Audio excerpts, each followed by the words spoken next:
Бұрын ойлаушы едім, бай болсам, бәрі жақсы болады деп. Бірақ байлықтың салмағы бар екен.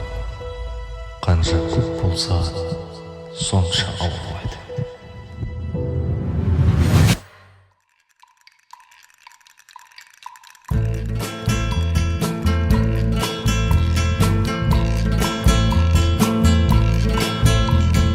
From the dusty mesa, her looming shadow grows, hidden in the branches of the poison creosote.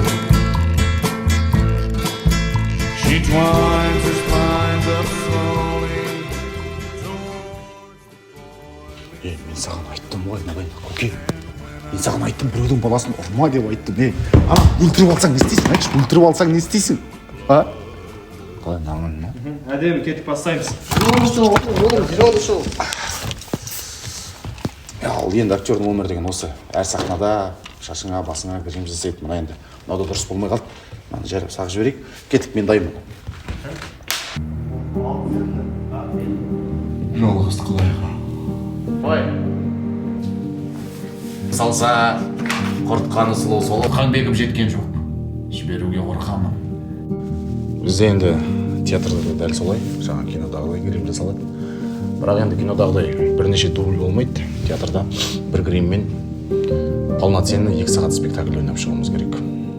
Бәрі шынайы болу керек.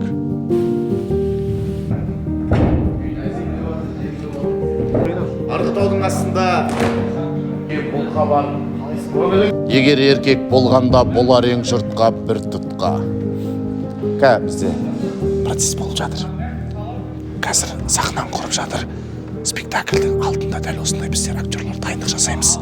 Ал монтировщиктер дәл осындай сахнаны дайындайды. Театр деген осы.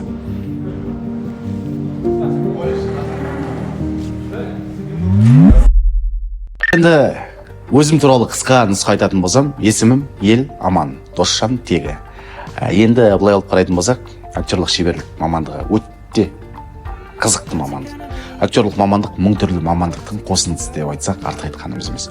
Өйткені бір актер болу үшін актерлық қызметте жүріп, мысалы, сізге дәрігердің рөлі болсын, мұғалімнің рөлі болсын, жындының рөлі болсын, соны кісілердің өмірін зерттеп, мұғалім болса мұғалімнің өмірін зерттеп, сол бойынша біз жұмыс атқаратын боламыз. Сонысымен өте қызық. Актерлық шеберліктің бір қызық жері, бір күніңізді қайталамайды. Бірақ ең бірінші актер болу үшін адам болу керек. Адам болсаңыз, сіз өте жақсы актер боласыз.